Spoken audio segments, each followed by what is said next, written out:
किसान साथियों राम राम। आशा और उम्मीद करता हूँ कि आप सब ठीक ठाक होंगे। साथियों, आज हम चर्चा करने जा रहे हैं चना और सरसों के भाव पर, क्योंकि बहुत से किसानों के पास चना भी पड़ा है और सरसों भी पड़ी है। साथियों, इन दोनों ही जिनसों के भाव में क्या बनने जा रहा है वो मैं आपको विस्तृत बताने जा रहा हूँ। और साथियों, मैं आपको एक बात स्पष्ट कर देना चाहता हूँ कि मेरे पास जो इनपुट आ रहे हैं वो एक अनुमान के तौर पर आ रहे हैं।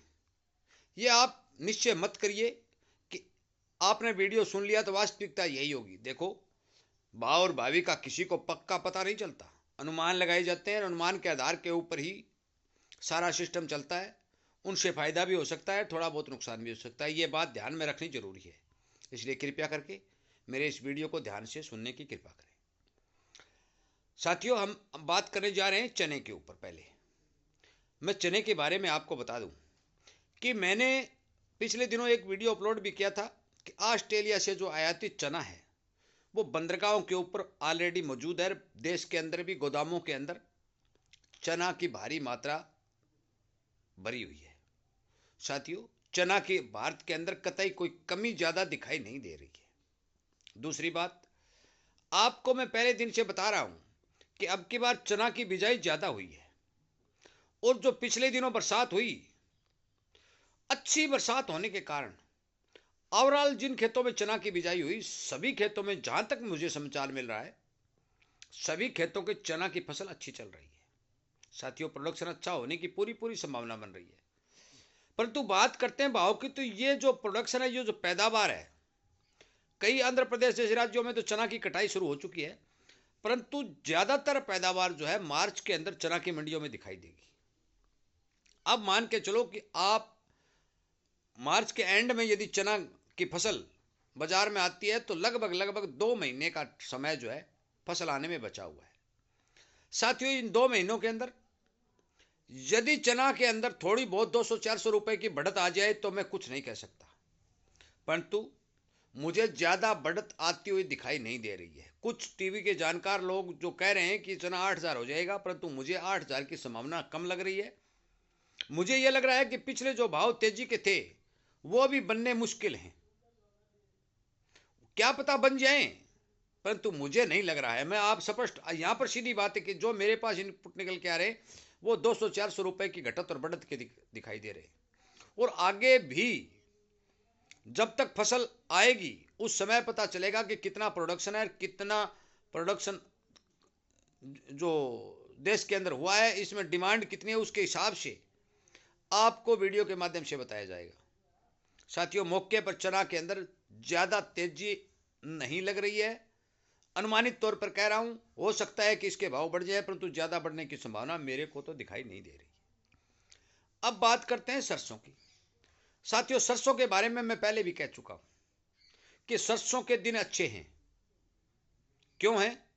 बिजाई कम है, देश के अंदर सरसों का स्टॉक बहुत कम है, किसानों के पास भी अब की बार कैरियर और स्टॉक जो पिछले सालों का था वो नहीं है, क्योंकि 6,000 के भाव में सरसों निकाल दी। आगे आने वाली जो फसल है उस फसल के ऊपर पूरा बाजार डिपेंड रहेगा। विदेशों से सरसों का आयात नहीं किया जा सकता।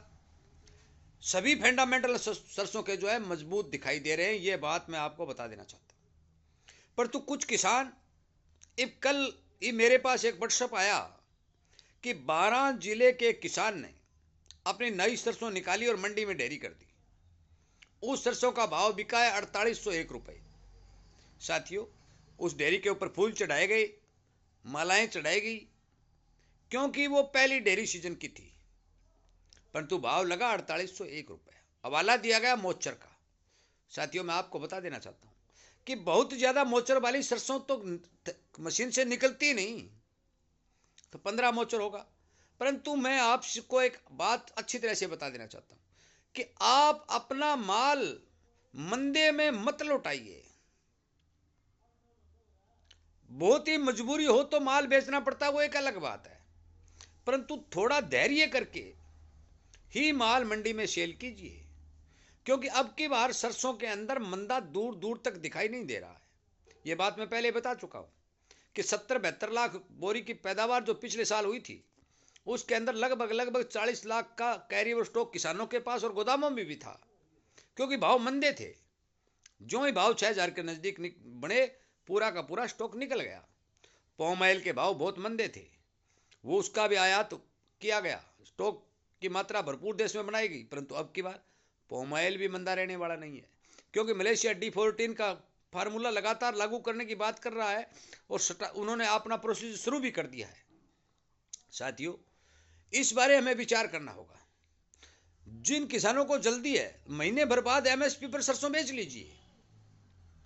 MSP से नीचे सरसों देने की कतई कोई गुंजाइश अब की बार मेरे को दिखाई नहीं दे रही है। यह मैं बात आपको असली तौर पक्की कह रहा हूं। साथियों, मेरे वीडियो पर कृपया करके ध्यान दें।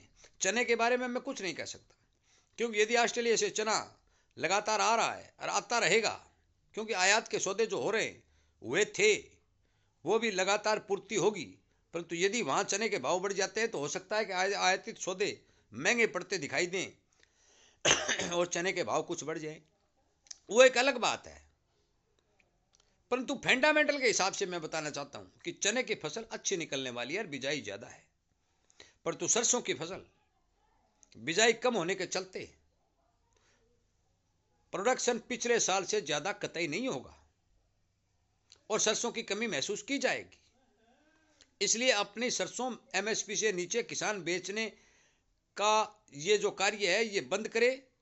मेरी तो जो सोच है, मैं मेरे हिसाब से बता रहा हूं, 1 महीने बाद, सवा महीने बाद जो सरसों निकलेगी, मोचर कम होगा, सरकार उसको दुआ दू खरीदेगी। अब की बार दाना दाना खरीदेगी, क्योंकि सरकार के पास भी सरसों का स्टॉक नहीं है। बहुत भारी मात्रा में सरकार ने सरसों की बिक्री की है।